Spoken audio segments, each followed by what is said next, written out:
It's your boy FREEZ, and I'm back. Shout out. Before we get into this interview, I want to shout out Joseph Bills. You know, he said, all I need is 200. All I need is 200. This shit is dope. The hat is maxed out. I'm not going to show y'all the front of the hat because, like I told you on the last episode, I need to get my hair braided.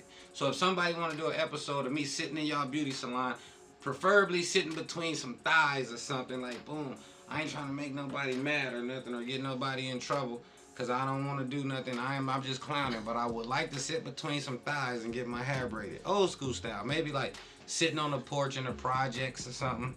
You know what I'm saying? Like that type of shit. So fuck with me. If y'all want to get down, get with me. But this episode is going to be real special. It's going to be real dope because I invited one of my peers out. This isn't about rapping. This isn't about going to prison. This isn't about how tough you are in the streets. This isn't about what you can or what you can't do. This is just about how good of a person some people are. And this guy is such of a good person that every time that I have something going on or whenever I feel like I want to project, I can call him, inbox him, hey bro, I need help, I'm trying to do this. He gonna be like, yeah, anything you need, whatever I can do. If I need boom, boom, boom, hey, I got you, boom, hey, come in and do an interview. It's always movement. And I think the importance for us moving forward in this movement is to show that not only do we need to be unified as artists, but we need to be unified as platforms.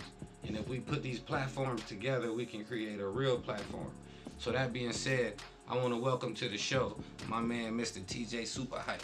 Yo, what's good, Chief? How you doing? Peace, It's beautiful to be in the building. This is my first time in the building, and you've been here forever, man. You know what I'm saying? So I got to give a big salute to you before we even get into the interview, man, because for everybody out there who doesn't know what's up, you've been doing what you've been doing for a long time. You know what I'm saying? Like, especially in this area, and I know you do a lot of stuff all across America, you know what I mean? But for this area, you know what I'm saying? Like, FREEZ is like a legend. You know what I'm saying? Like, we've been doing Radio Super forever for, I want to say 12 years. As far as my understanding, it's the longest running, and I'm saying that for a reason, but it's the longest consistently running digital radio show and digital radio station in the history of it. But I remember before we started, there might have been one or two other stations, but the only one I remember was yours.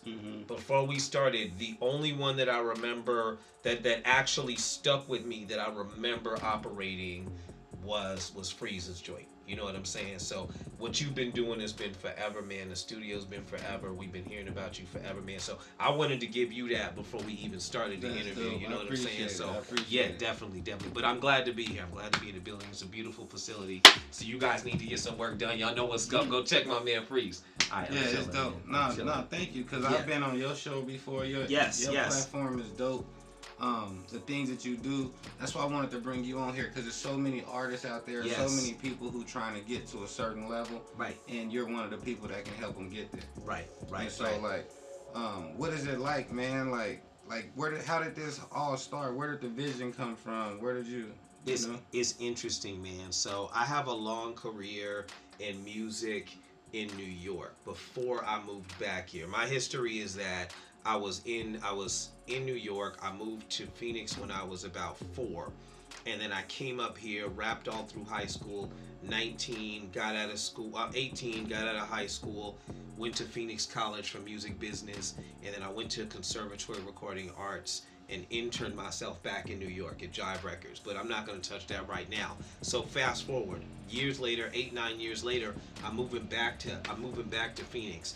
My brother Chris Rogers did film kind of in the same vein that I did music. So while I was in New York, you know, I was able to score a film and put that together and everything like that. And the film ended up going national on DVD. The name of the movie is Hoop Soldiers, if you guys want to go check it out. So when I came back, he was working on another project named Cody Black.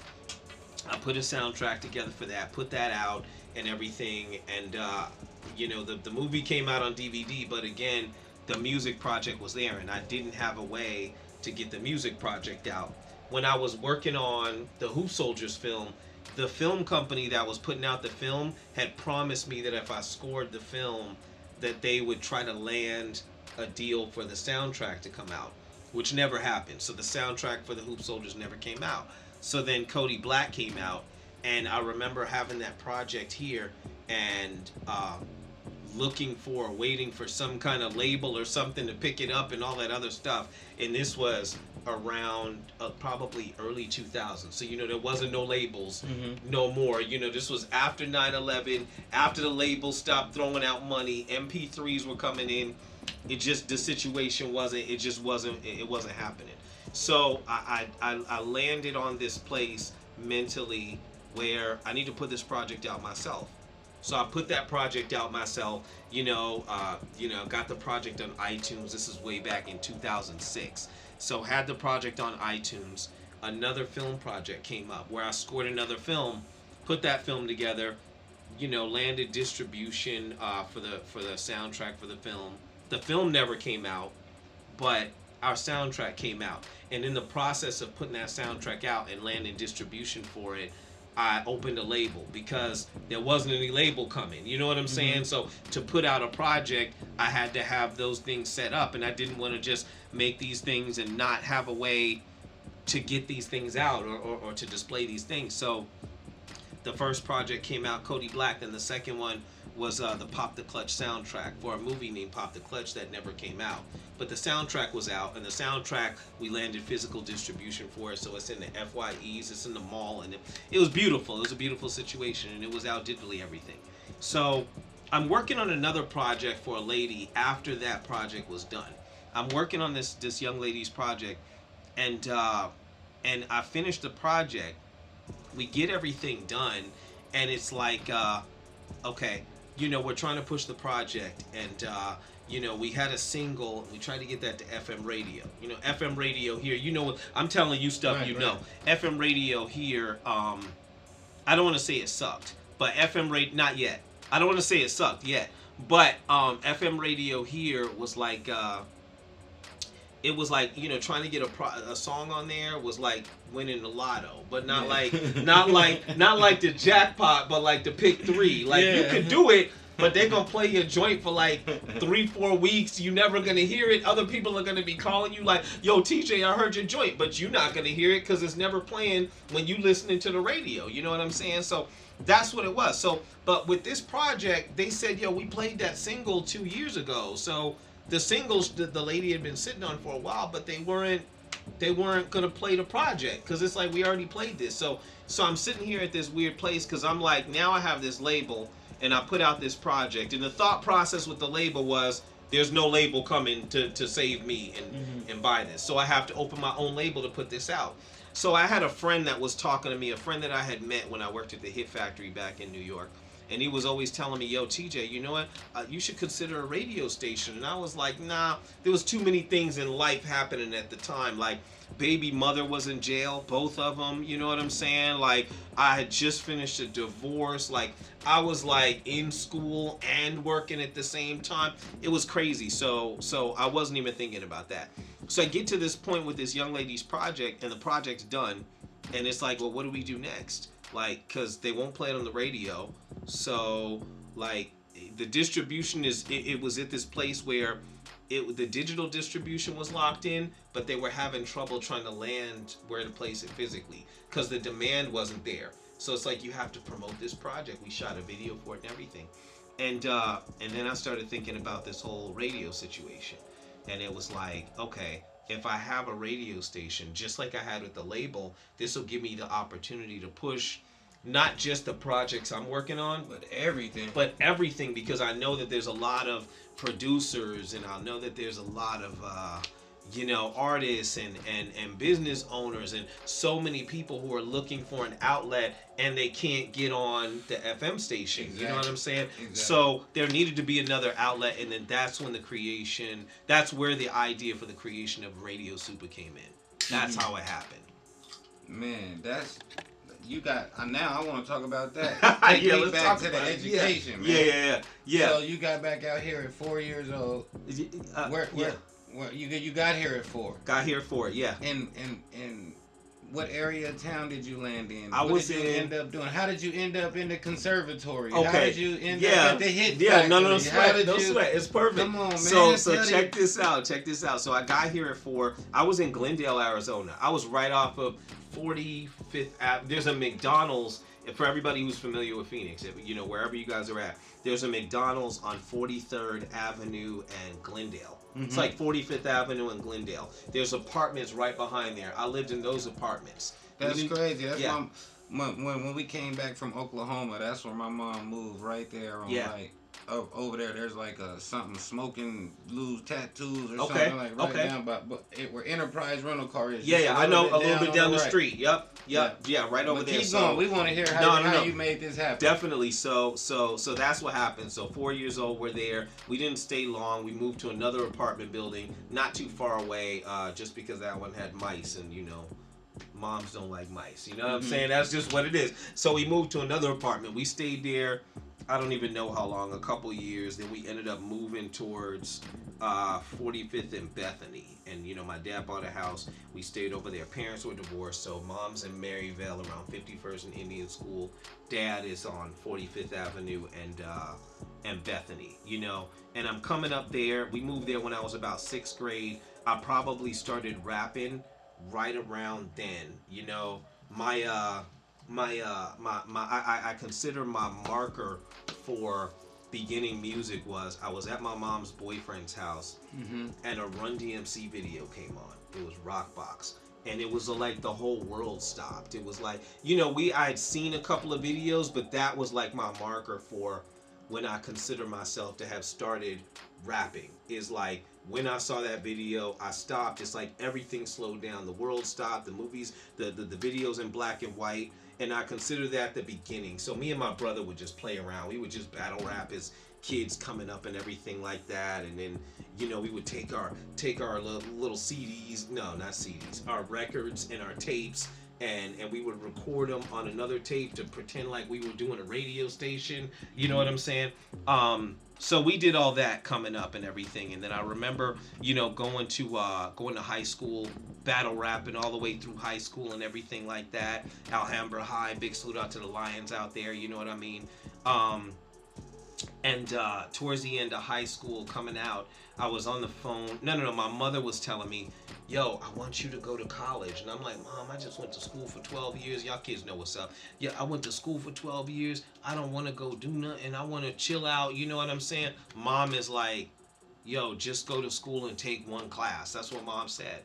So I said, okay, cool. So I was loving hip hop at the time. And the closest thing I could find to hip hop was the music business class at Phoenix College, because there was no hip hop. Is that the one that Rockadollar was teaching? Or this was that before. This was way before. We're talking. This happened in '94. Oh, okay. This was '94, so this was before most of the stuff that you guys that was here. Most of the stuff that you guys have seen. So this was in high school. Yeah, you want? I think I'm about 3 years older than you. So it was '94 when that happened. And I took that class, and I loved that class. I loved music business. So I'm like, okay, cool. So that class was coming to an end, and I was on the phone with my boy Shogun. And we were talking one night, and he's like going through the New Times, and he finds this school, Conservatory of Recording Arts, the school.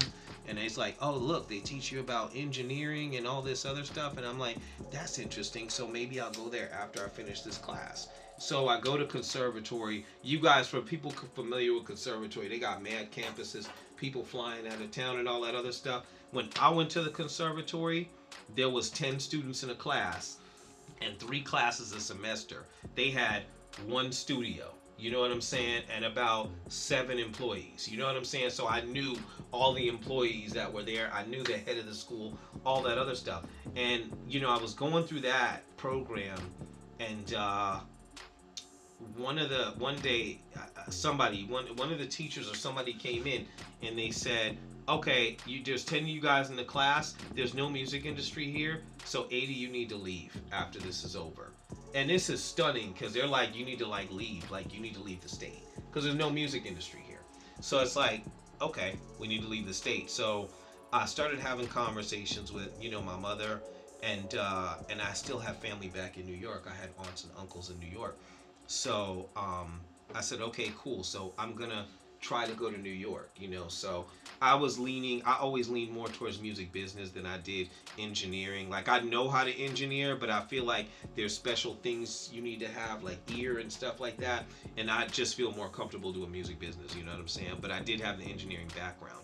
So I went home, and what I did was I pulled out all my records and cassettes, and I spread them out, and I'm like, okay, like, what am I seeing on here? I'm seeing Def Jam on here. I'm seeing Jive Records on here.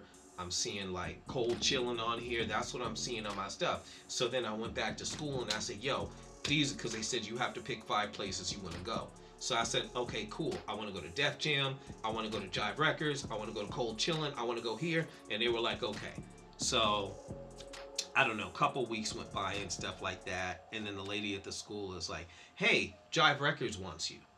And I'm like, oh, like, I haven't met them. I haven't talked to anybody on the phone. I don't know anybody. Jive Records wants you in New York. And I'm like, oh, okay, cool. So finished the class, and then after I finished school, me and my mother arranged it so I can go stay with my uncle and my aunt down in New York while I go there. So I moved to New York, and of course I'm 19 at the time, so there's a big culture shift. I just came from Arizona. There's a lot of it's different. It's different especially out there. Especially back then at that time. Golly, it's Majorly different. It's different. So it's a big culture shift. I'm out there. They're like, I'm in Long Island, which is far from the city. Not far like you can't get there. But if you're going to commute every day, you're looking at like probably 45 minutes to an hour of travel on the train each way every day.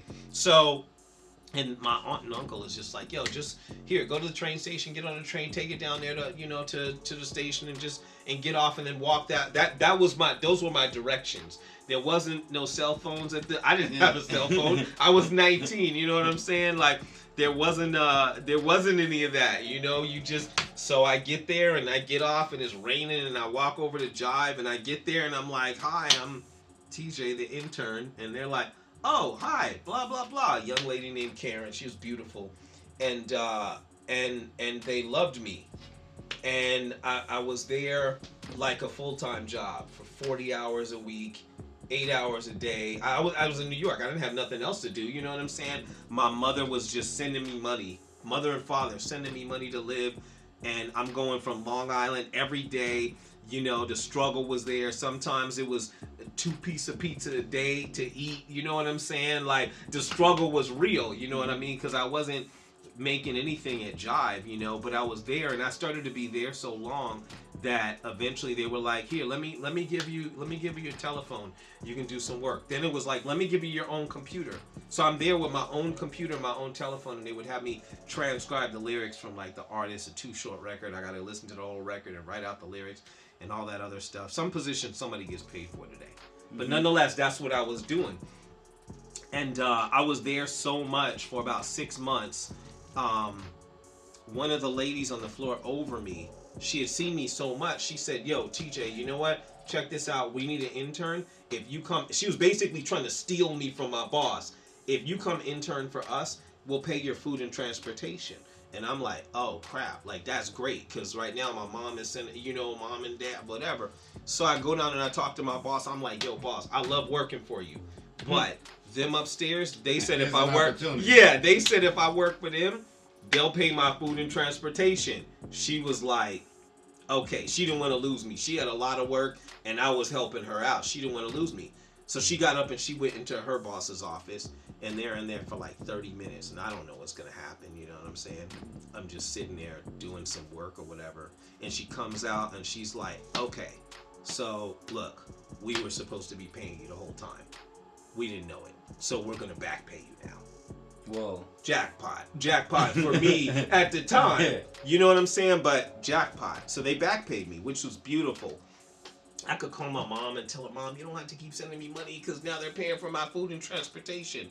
It was maybe 3 pieces of pizza a day now, instead of 2. Yeah, you know what I'm saying? It's right. It's valid. I'm paying for it. That's right. Mama's not paying for Mom don't have to keep sending me money. They don't have to tell me, yo, if something don't change, you might have to come Come back. on. I don't have to deal with that.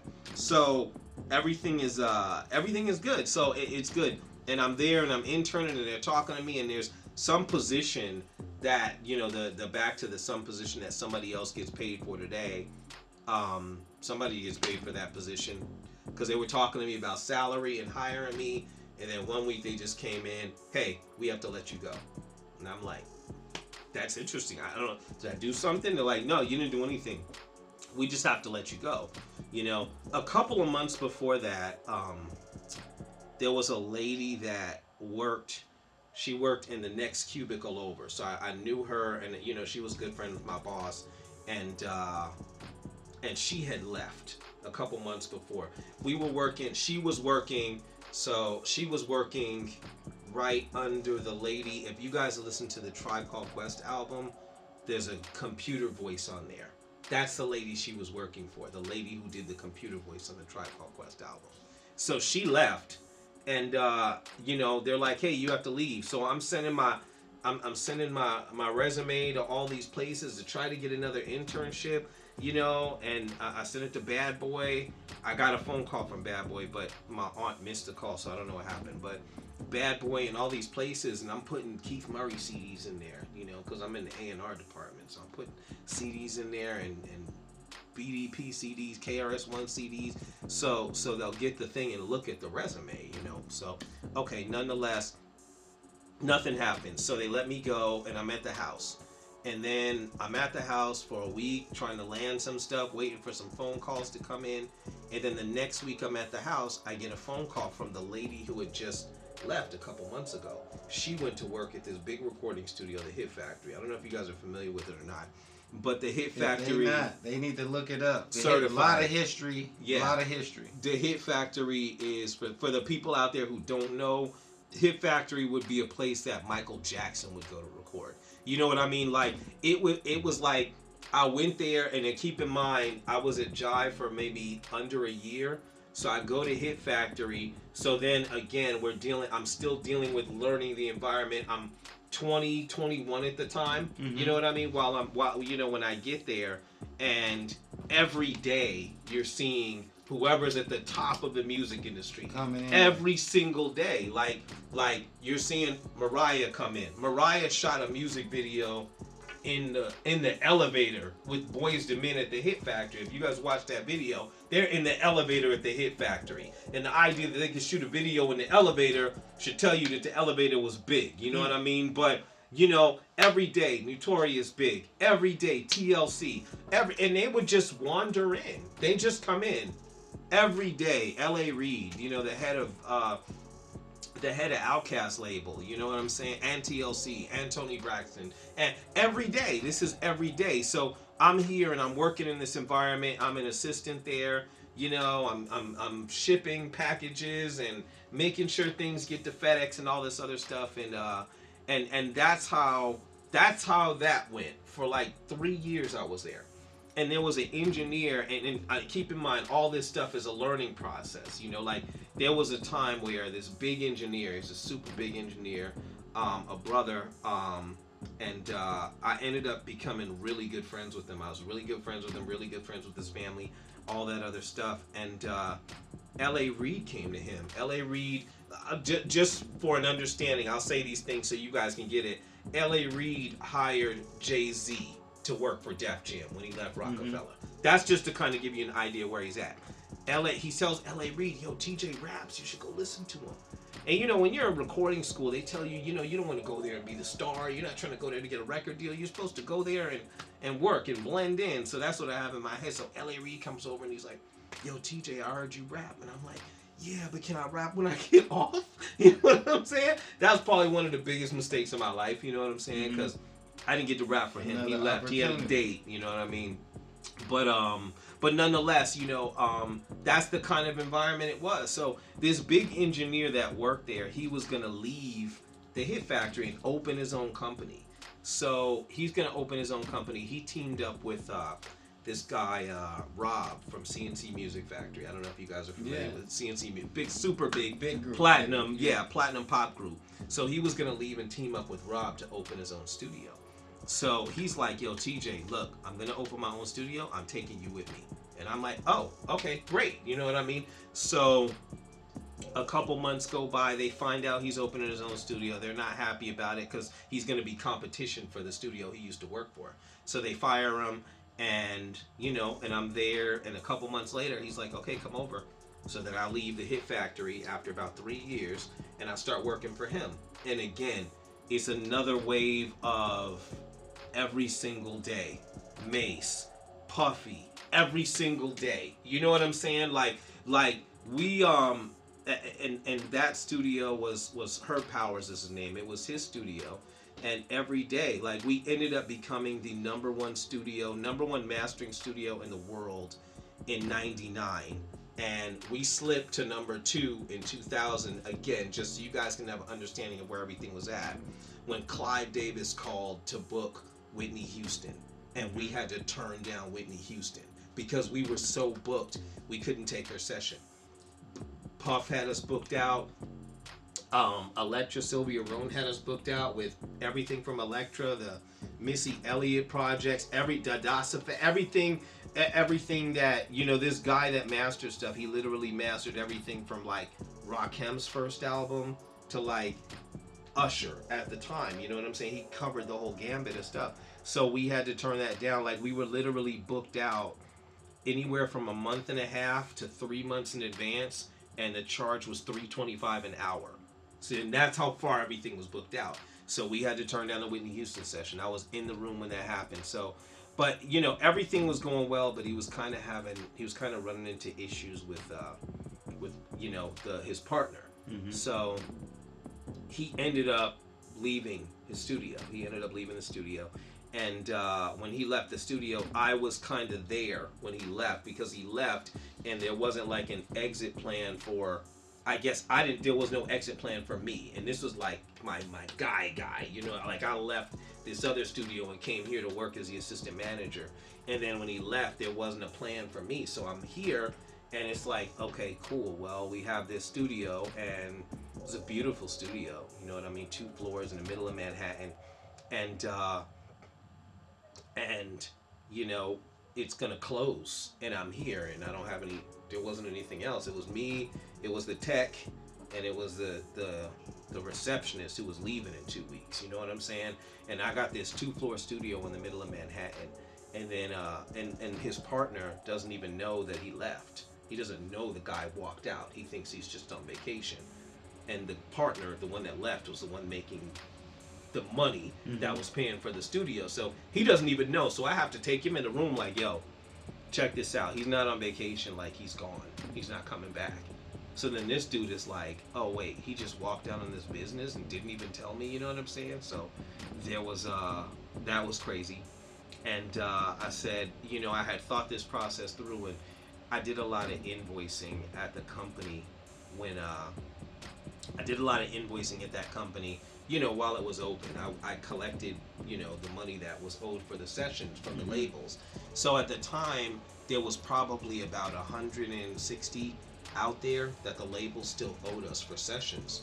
And I told them, I said, yo, check this out. I said, the labels still owe us this much money. So what I'll do is I'll collect that money and pay the rent for the studio and pay our salary until we figure out what to do next. So he's like, okay, I didn't even know you knew how to do that stuff. I just thought you were just an assistant, but I did stuff, So so I collected that, and that paid everything for about 6-7 months, until we found another situation that we could move into. And we moved into another situation, and eventually, we got his studio open, which was just more of a recording studio. And I ended up getting a session from Praz from the Fugees. Big salute out to Praz. My friend was in New Jersey, and he bumped into Praz inside of a Blockbuster video, and he's like, yo, there's a studio in New York you should check out. And he's like, oh, okay, cool. So Praz comes over, and he's like, yo, the studio's dope. All right, yo, can we come tomorrow? And I'm like, nah, I gotta make sure the pay is good, you know what I'm saying? So set it up with Electra, and that was a label. He was with the project he was working on. Set that up with Electra, and then he started moving in, and he just moved in, and they just started booking out the studio for like months. I had family things that were going on back in Phoenix. So I was a manager of this studio. Everything was going extremely well. Like the owner was talking to me about partial ownership of the studio. He's like, "Yo, TJ, I can give you just 10% of the studio, or TJ, I can give you just BMW, the 7 Series." And I'm like, "Okay, cool." So that's what was happening, and then I had family things happening at home. I ended up with custody of my oldest son, for some other reasons, but I ended up with custody while I was in New York.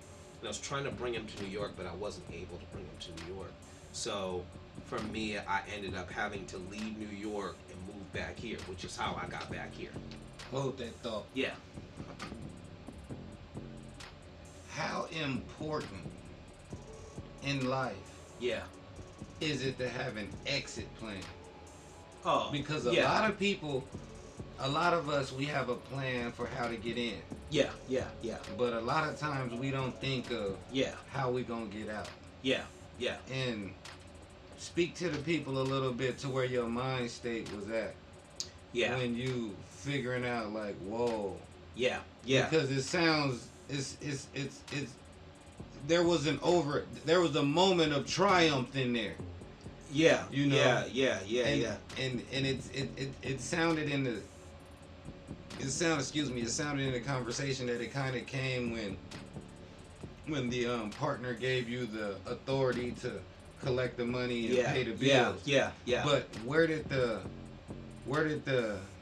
I don't want to say the know-how, because you had been doing it already, I had been doing where did the spirit or the right, let me step up, let me take this opportunity, where did that come from? This is, I'm glad you asked that question, because this is something, and I think when I say it, maybe it'll help, and I don't say it out loud that much, you know what I mean? So I'm saying it for FREEZ, and I may have said it to you before, but it was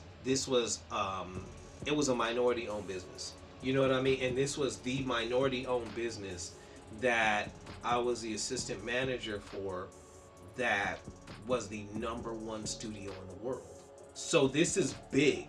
And I, the people that work there, of course, they've been in the music industry forever, so they've probably gone through these ups and downs. But this was the first time I was going through a down that big, where I'm working at the #1 studio in the world, and it's gonna close. And it's gonna close for, and I understand there was a difficulty in terms of the communication between the two owners. You can't really do anything about that, you know what I mean? But for me, it just wasn't a good it wasn't a good enough reason for the biggest studio in the world to close. So when the original partner left that I had come over with, that part was difficult for me, because one, I'm here watching this beautiful ship sink. Like, we're in this 2-floor studio in the middle of Manhattan, like, and I've spent so much time. I drilled, shelves into the wall here. Like, when the pipes broke, I took the fire department to the spot to turn off the water. Like, there was so much life here. And then it was, again, minority owned. We had a Puerto Rican guy on one side, we had a brother on the other side. You know what I'm saying? So for me, it was difficult to let this thing just drop on the ground and break. And I'm there, and me mentally, I normally, if it's broken, or I find a way to overcome, you know what I mean? And you do this, so you understand that. Mm-hmm. Like, you find a way to overcome. Like, you have this beautiful building. If the idea that this beautiful building is going to close, you're going to go through whatever you can go through to make sure that this thing stands. You know what I mean? And that's kind of the place that I was at. So when I knew this closeout was happening, probably over the course of like 6-7 months. So we knew it was happening, and so I guess in those periods I had time to figure out, well, what are you gonna do, TJ? You know what I mean? But when the original partners, my original bosses left, and I had to like go meet them somewhere else, like, yo, okay, like we're not here anymore. It's you're here now. We left, and you're here now. It was like, okay, well, what do you do, TJ? Like, you're either gonna watch this thing drop on the ground, and then what are you gonna do? You know what I'm saying? or you can try to do something to fix it. And for me, I just chose to try to do something to fix it rather than let it drop on the ground. That was your opportunity. That was it, you know. And I mean, you know, at the same point, this is also the thing that's paying me. So what am I gonna eat tomorrow? You know what I'm saying? Like, what am I gonna do? Like, there wasn't like another legit offer on the table. You know, there was. We just gotta figure it out. And so it was like, I can keep this place alive, or I can. I don't know. I don't even know. There wasn't like a list of other things. That's you what know? I kind of go through with this place. Yeah. Same thing. Yeah. It's moments when I want to just throw in a towel. Bro, of course. But you just have to feel like, man, if I do that. Yeah. And so, another question I have before we keep going is, you go. How did it feel being around so much celebrity? You know, it's interesting, man. I never really took a lot of photos because, you know, it's like, you know, if you go to your studio, you're not like taking pictures every day. Like, you know what I'm saying? Because this is what happens every day, you know? So for me, it was like, I'm just going to see these people tomorrow. Because literally, there was not a week that went by that somebody famous or platinum or some A&R or some label head, there was not a week that went by that somebody didn't come in. And it could have been every day. There's days I went to Bad Boy Studio and talked to Puff directly. You know what I'm saying? Like, hey Puff, what's up? Here's your stuff. You know what I'm saying? We just brought it over. Oh, okay. What time do I go into the studio tomorrow? We're gonna be open. Come like 10. That's the conversation. I've had that conversation with him. So it's like, you know, like it's an everyday thing, you know. So I'm not thinking, yo, I need to go take pictures and stuff like that. You know what I mean? And you know, the celebrity thing, I've always kept it in my head like this. I've always said to myself, like, yo, if you bump into a situation, it could be a situation where you see more money than you normally know, or it could be a situation where you see somebody you normally know. I would always say to myself, if you run into one of those situations, you might be signing a contract that's bigger than what you normally sign. These numbers is bigger than what FREEZ is used to seeing. You know what? Act like you do it every day and go flip out in the car. You know what I'm saying? Because you don't want to like flip out right there and then like, okay, well maybe he ain't ready for this. Let's readjust. Nah, just act like you do it every day, and then when you get to the car, you flip out in the car. Like, I can't believe this, but don't do it when you got that contract in front of you. Yeah, that's real. Yeah, this might work. You know what I'm saying? But on the inside, you just you're like, oh shit. Under your skin, you just like, fuck. How am I gonna spend this before I what's die? Man, but like getting back on track. What's her name? How does it feel? How did it feel? And we can keep the interview going from there. How did it feel going from these moments that you were sharing with such greatness, to then transition into personal issues to where now you're home, and now you're home and you're, you know, back into like, I don't know, like this is a weird.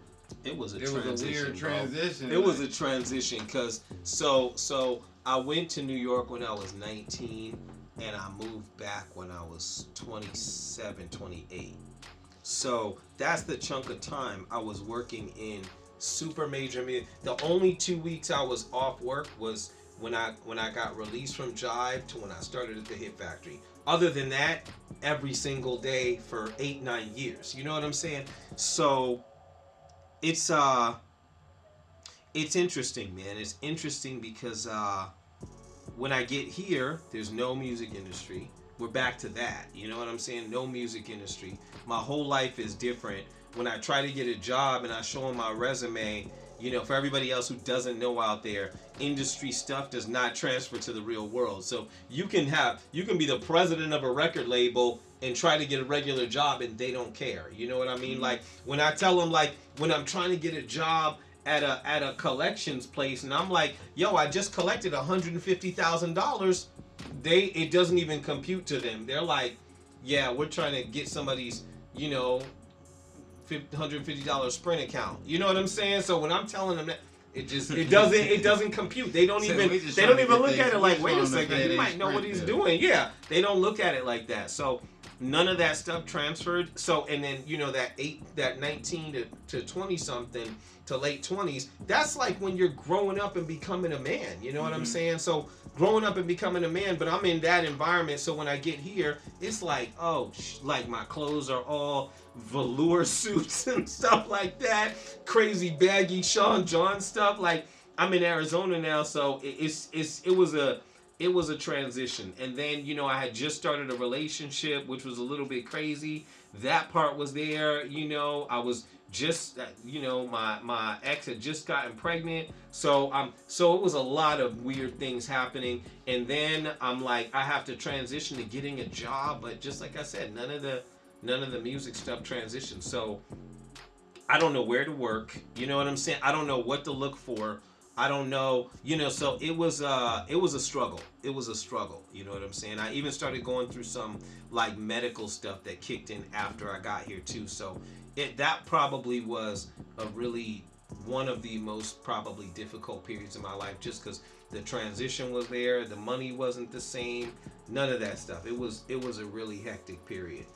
That probably went on for about 2 years till I started to like land and finally found a job and like get settled down and all that other stuff. It was probably like maybe a 2-3 year period. So but it was hectic. It was really hectic. Yeah, it was something.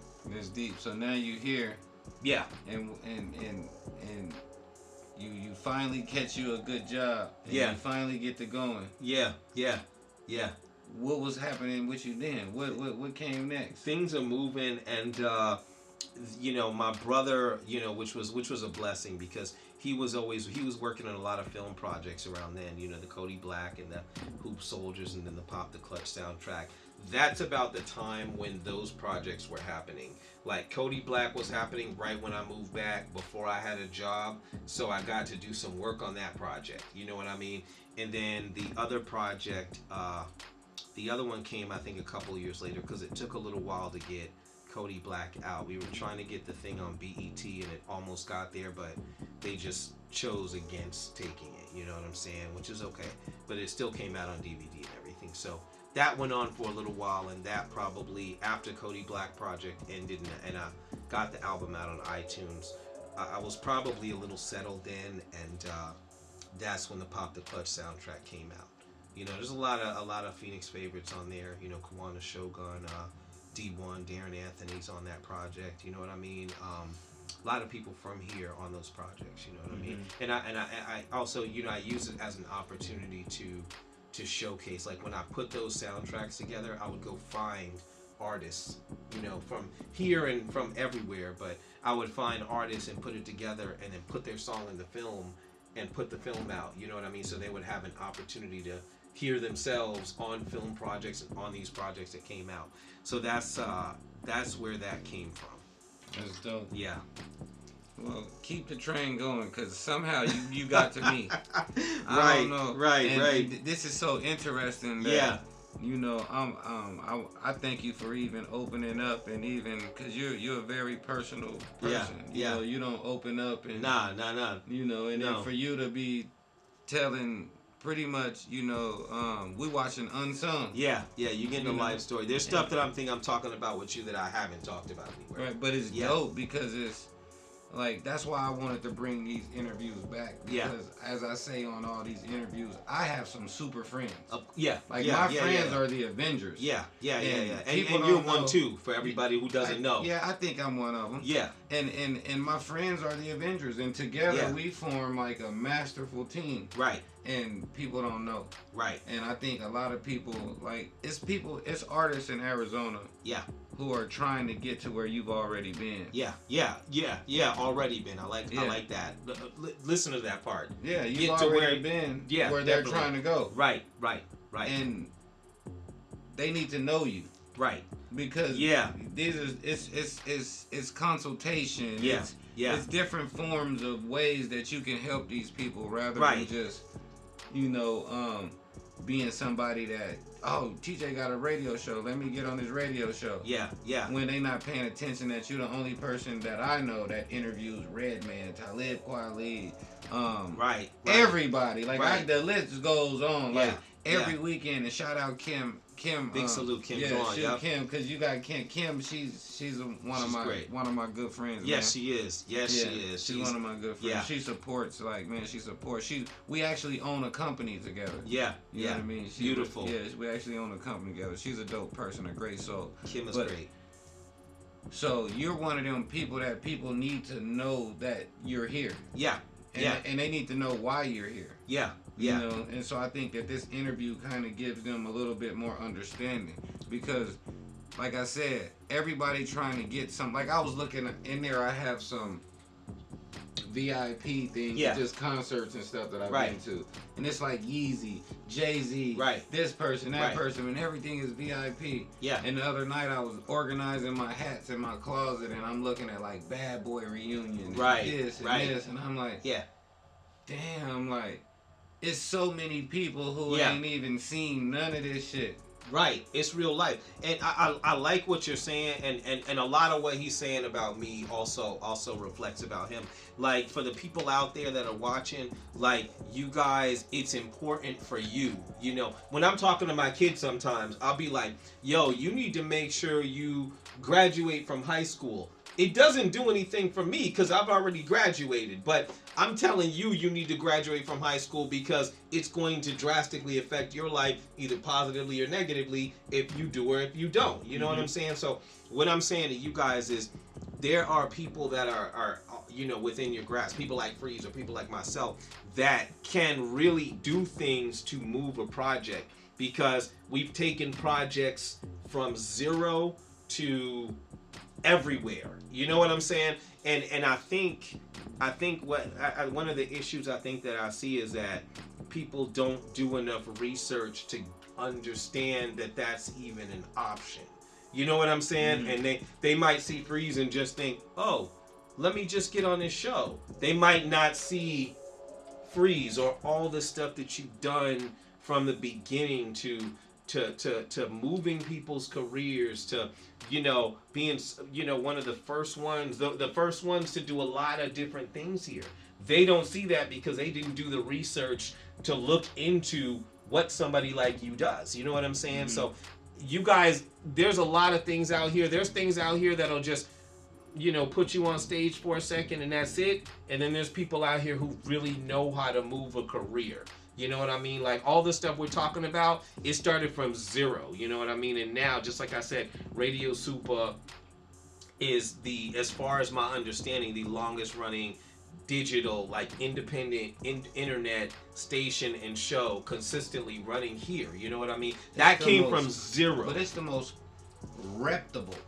See, that's what this FREEZTV, that's what these interviews and this platform is about. Right. I want to get the other shit out the way. Yeah, of course. Like, of course. Not saying shut them down. No, of course. But we need to highlight the ones that can highlight the ones. Right. And there's things because you've been in this long enough. This isn't something you just saw on TV and just said, hey, this is hot, I want to do this. You've actually walked through, like, we're sitting in your building. You know what I'm saying? And this building has been here before anybody else that I know that has had a building. In fact, if I'm not incorrect, this might be the longest standing independent studio in the history of the state, especially owned by a brother. And those things were significant to me. You know what I'm saying? When I say that about Radio Supa, add owned by a brother on top of that. You know what I'm saying? Because I feel like that's important. Because I feel like sometimes when we play around with hip hop, we wonder where the brothers are. You know what I'm saying? They're here. They're here. You know what I'm saying? And we do what we do. You know what I'm saying? And I've known about this structure for, how long has this been here? 12 years. 12 years. This structure's been here for 12 years. I don't know another studio in independently owned studio that's been here for 12 years.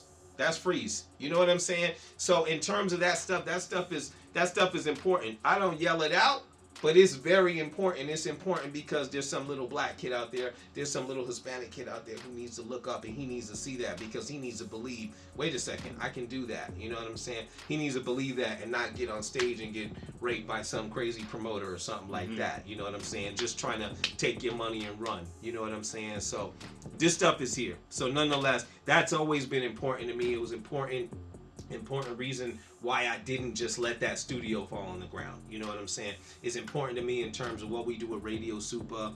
It's important to me in terms of, you know, making sure that we continue to push, we continue to innovate, and we continue to do things that other people aren't doing. Like, you know, if there's a big step that needs to be taken, it's important that we're making this big step. You know, making the strides. Yeah, we're making the strides. You know what I'm saying? This was a homegrown music, a homegrown culture. You know what I'm saying? So it's important that we still play a very significant role. And where do you see Radio Supa going into the future? Like, where, not just Radio Supa, but TJ himself, like, as far as in the executive role and doing more facilitating, because me and you have discussed, like, just even me putting my show on your platform and syndication, and you reaching out and licensing other people's content and different things, like, that's big. Like, it's big. And just for people to be like, to even respect you enough, like even somebody like me who I think I'm FREEZ, I could do all my own shit and everything, boom, boom. But I come to you when it comes to this big space. salute, big salute. You know, and big it's a lot of people who be like, why you don't da da da da. But I've always, like, even before I started shooting my Pioneer in the Southwest over at the Hive. Yeah. You know, I came to you first, like, yeah, hey, we talked. We definitely talked. I need to boom, boom, boom, because I really think that your platform is a platform that really represents the gutter out here, and not just the underground, but it's a platform that could really help people get to where they're trying to get to. Yeah. No one else, and not dissing nobody. Like I said, all of these other platforms, we need these platforms. Yeah, these platforms are significant. But your platform is in the industry. Right. See, you have a lot of people who can slam dunk, a lot of people who can shoot 3-pointers. Right. But they not in the league. They not in the NBA. Right. Yeah, you know what I mean? Yeah. Radio Supa is in the league. Yeah. You know, Radio Supa interviews the majors. Yeah. Yeah. You know, Radio Supa doesn't live off of FREEZ and Rockadopolis and these different. Would you sprinkle us in there? Yeah, yeah, of course, to give us some shine. Of course, alongside of a Keith Murray or you know, somebody of stature. Yeah. And so I want to do whatever I can do. Right. To assist in wherever you're trying to go. Right. So whatever it is that your vision is, or wherever you're trying to go, I need to know that. You know what I mean? And definitely. I think a lot of these people who watching this video need to know, because if they have music content, if they have sponsorships, if they have anything that they can bring to the table that can empower Radio Supa, I think that this is the wave right now. Like, Radio Supa is the wave that we need to be getting behind. Big salute. You know what I mean? Like, like real talk. For everybody who doesn't know out there, just what's currently happening is the show's been on the air forever. The app is there. You guys can listen to it on Alexa. Like, you know, we try to. I would always tell my team, I would be like, yo, check this out. We're not radio pretty good. You know what I'm saying? We're not radio a little bit better than what that station is. We're Radio Supa. So we have to do stuff that is groundbreaking, is difficult. We have to do those things. I remember John F. Kennedy he did a speech when we were talking about going to the moon, and he was like, you know, we go to the moon not because it's easy, but because it's hard. You know what I'm saying? And I think about that with us, because I feel like we need to be the ones innovating. That's what I feel like. So I always wanted to push. And you know, when I was in New York, I remember they cracked a joke one time. They were like, TJ, you moved back here from Arizona. You guys got tumbleweeds out there. You know what I'm saying? Y'all ride horses. They were cracking jokes.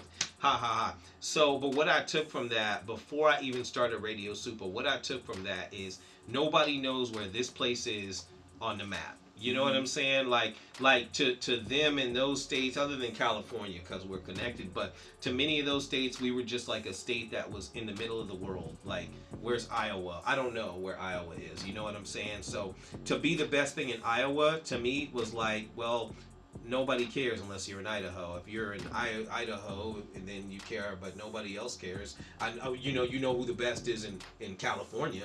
You know who the best is in Atlanta. You know what I'm saying? You know who the best is in New York. You know that, but nobody knew in Iowa. So the thing was, when I worked on a project, I was like, it's not going to be significant if just Iowa sees it, or if just Arizona sees it, you know what I mean? So when we started Radio Super, the thought process was, I want to take FREEZ's joint and play it, but play it for people that are listening in New York and people that are listening in Texas, in California, because who's your favorite artist? You could just pick somebody.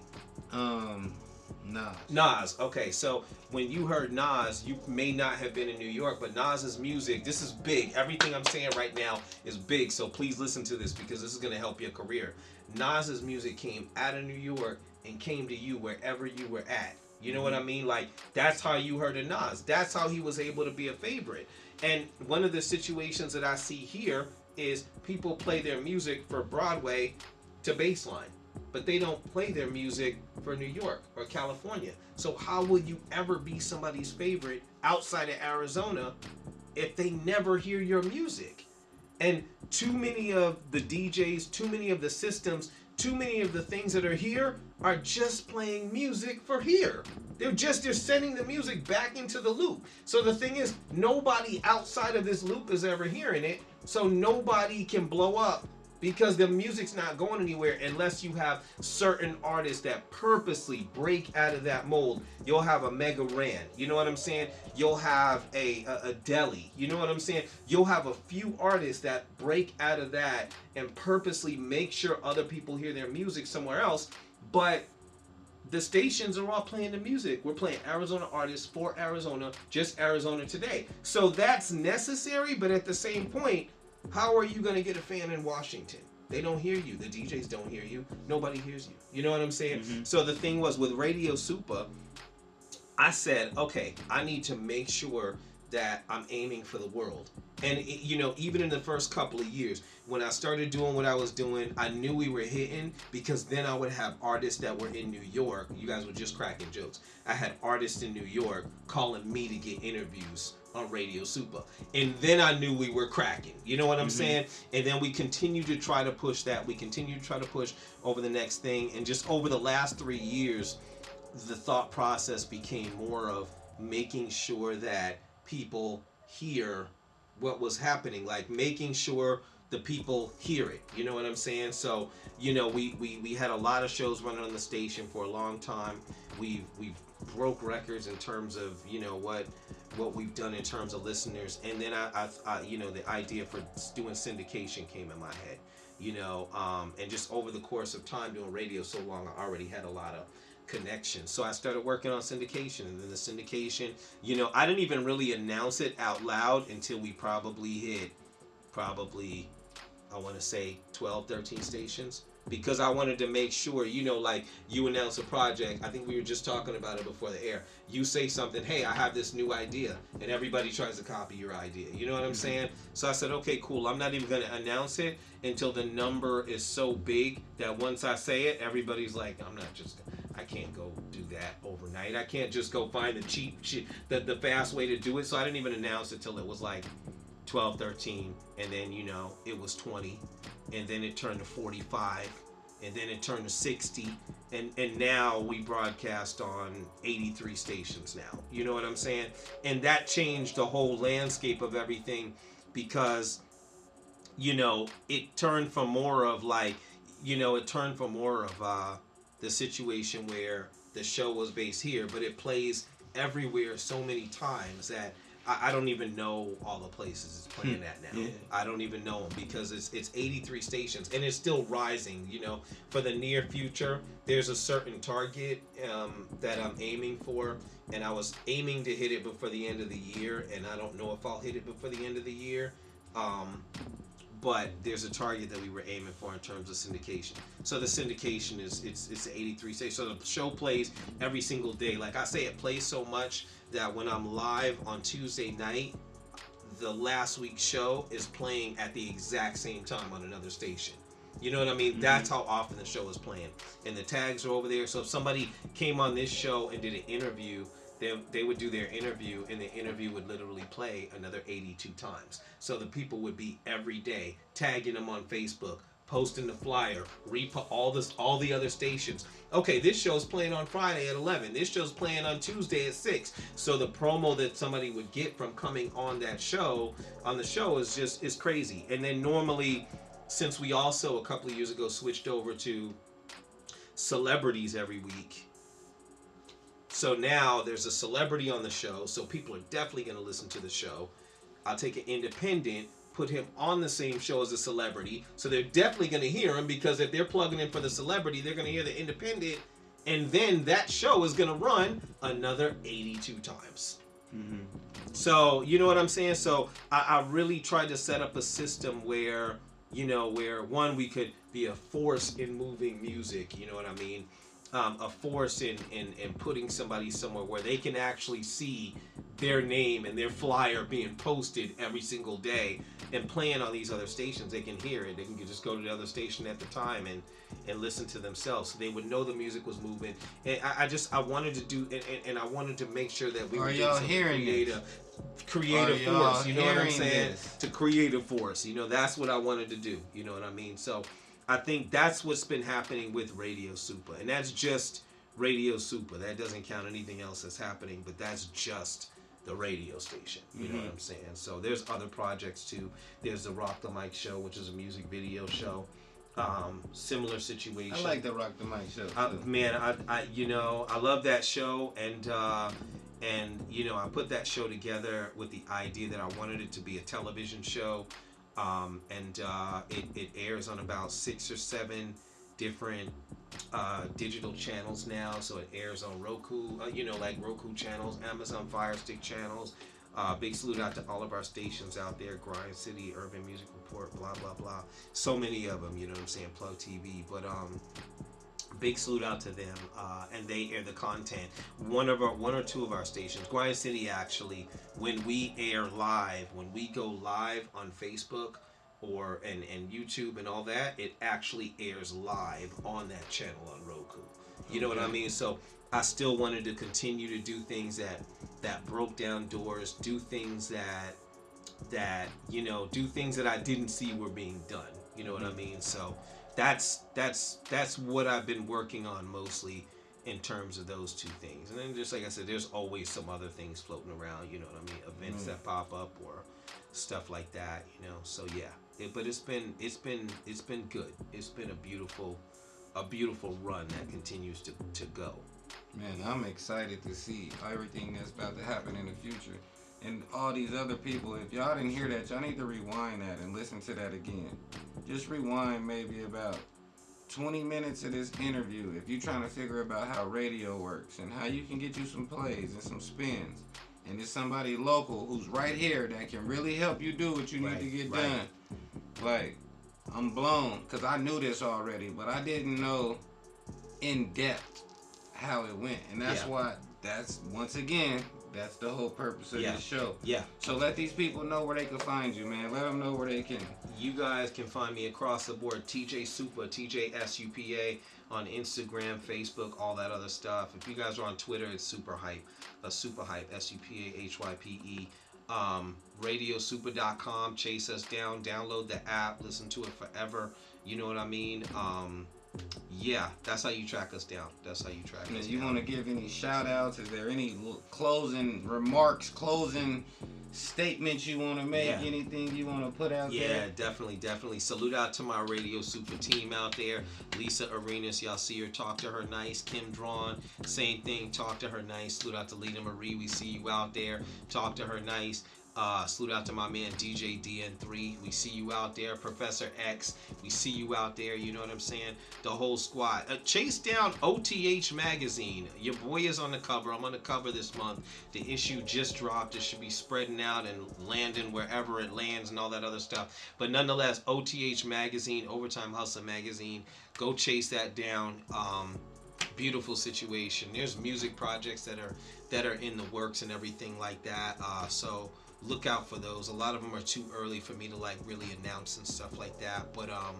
But yeah, chase everything down. And of course, big salute out to my man FREEZ here. Just like I said, like not even like I gotta put a focus on him just because this is another guy who's done a lot. Like when I'm saying a lot, I'm not just saying okay, he did some shows. Like I'm saying like this is a guy who helped build the framework for whatever's happening in this area. If you guys happen to be in the Phoenix whatever area, this is one of the people that helped build the framework. You know, I said it at the beginning of the show. When I started Radio Supa, I remember him having a station that was running, and this is the only station that I remember that was running. There might have been one or two more, but whatever it was, they didn't leave an impact on me enough. You guys got my info. I just gave it to you. You know what I'm saying? They didn't leave an impact on me that was heavy enough for me to remember them. But I remember FREEZ. I remember hearing about the studio, and I remember hearing about, you know what I'm saying, like so many of the people, so many of the artists that ended up with deals, you know what I'm saying, and ended up with stuff that came through your studio and that you helped build, and the real estate projects that you worked on. I remember hearing about so many of these things in my early years waking on Radio Supa, even before we started to talk a lot. You know what I'm saying? I still remember hearing about it. Kim would come to the studio. Even when we weren't talking, Kim would come to the studio. Oh, I got this FREEZ event. I'm like, damn, she got this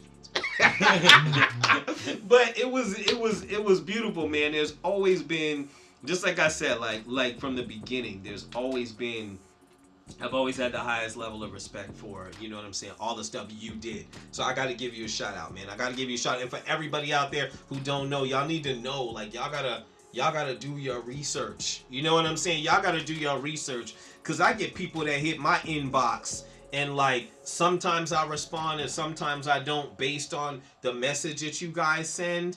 You know what I mean? But I get people that hit my inbox that waste their time. You know, and I'm not saying waste their time. I'm saying you guys hit my inbox and ask for something when I could put you on 83 radio stations and nobody even asked that. You know what I'm saying? They might hit me and ask me if I want a logo done. You know what I'm saying? They might hit my inbox like, yo, TJ, you want a cartoon pic of yourself, TJ? You know what I'm saying? Like, hey, you know, but I'm just saying, like, you guys have to do the research on these people that move this stuff. You know what I'm saying? Because you guys miss a lot of opportunities by not doing the research. You know, I had to give that to them. No, that's cool. That's what this is about. That's what we focusing on. Right. That's what this whole platform is so people can understand who the people is that's walking next to you. Right. Understand who these people are. Right. Know your neighbor. Know your neighbor. You know? Right. Know your neighbor. Man. Know your neighbor. Man, but you know, we out of here, man. Y'all know what it is, bruh. Back to my nigga Joseph Bills. Joseph Bills, bro. Hold on. Got bills. Hold on. Look at this, yo. I need to take 2 of these. I gotta pay the water bill. Man, I'ma just take 2 of these Joseph Bills with me, what they say when they say the niggas got his own money. Yeah. The niggas got his own money. I gotta keep these in case I gotta book them for a show. I just gotta keep 2 them of these bills right man. here. Keep I'm them good. Bills, man. Keep them on. I'ma hold on. Yo, FREEZ. Go ahead, man. Let me 200 Joseph Bills, bro. You just need 200, man. You just need 200. Let me 200 Joseph Bills, man. Yo, big salute out to Joe. I like Joseph, man. Oh yeah, he's working. There's a lot of artists out here that are really putting some work in. I mentioned Deli. I mentioned Mega Ran. Definitely. Juice period. Drink juice period. Juice period. Juice period. They don't even want to tell me who. They don't want me to tell y'all who own it yet. Juice period. Juice period. Just drink it. This is a dope flavor. This is the Kiwi, Pear, pineapple. Yeah. This is a dope flavor. I've been sipping on it throughout the interview, man. Oh yeah. It's good stuff. Yeah, check it out. But y'all know, man, let me get out of here, man. We got to get out of here. Because I love the energy, bro. Of course. Thank you for your time, man. I want to bring you back because there's so much more I want to talk about. No sweat. There's stuff I forgot. No, I want to dissect some of the stuff you even mentioned. Yeah. It's like, I finally got it out of you. Yeah. Now I want to watch the interview myself. I want to digest it. I want to take notes. Yeah. And I want to pinpoint some of them things because, like I said, I feel like my friends are the Avengers. Yeah. And it's kind of not fair that some of these other people in Phoenix have have a perception of Phoenix that's not real to me. It's not. You know, to me, it's some dope shit going on around here. There's some amazing people. Yeah. And so many people is looking to Atlanta for a deal, or they looking to New York. When they don't know, they can just pull up on TJ. You know, There's they a lot don't of know things. They could just knock on FREEZ screen doors. It's right there. They could do that. And we can really help these people move their career and push the culture. Definitely. You know what I'm saying? So that being said, rock with your boy. Y'all know the routine. Like, comment, subscribe. Like, comment, subscribe. Hey, and when you subscribe, hit the notification, the bell, all that. Hit the all, you know. Make sure you do it so we can get in the algorithm. If we don't get in the algorithm, people ain't going to hear these interviews. If people don't hear these interviews, what's the purpose? I might as well just go with TJ and just put my shit on his platform because I know I'm going to get the views. And it's in syndication on 83 stations. So y'all might want to get with him, send him some videos, send him some songs, send him something. Right. But tap in. Stop being tapped out and get tapped in. Oh, and like my man Joseph Bills, we stay maxed out. Maxed out. You know what I'm saying? Fuck with your boy, man. I'm out. Maxed out. It's your boy, man. Maxed out. Peace.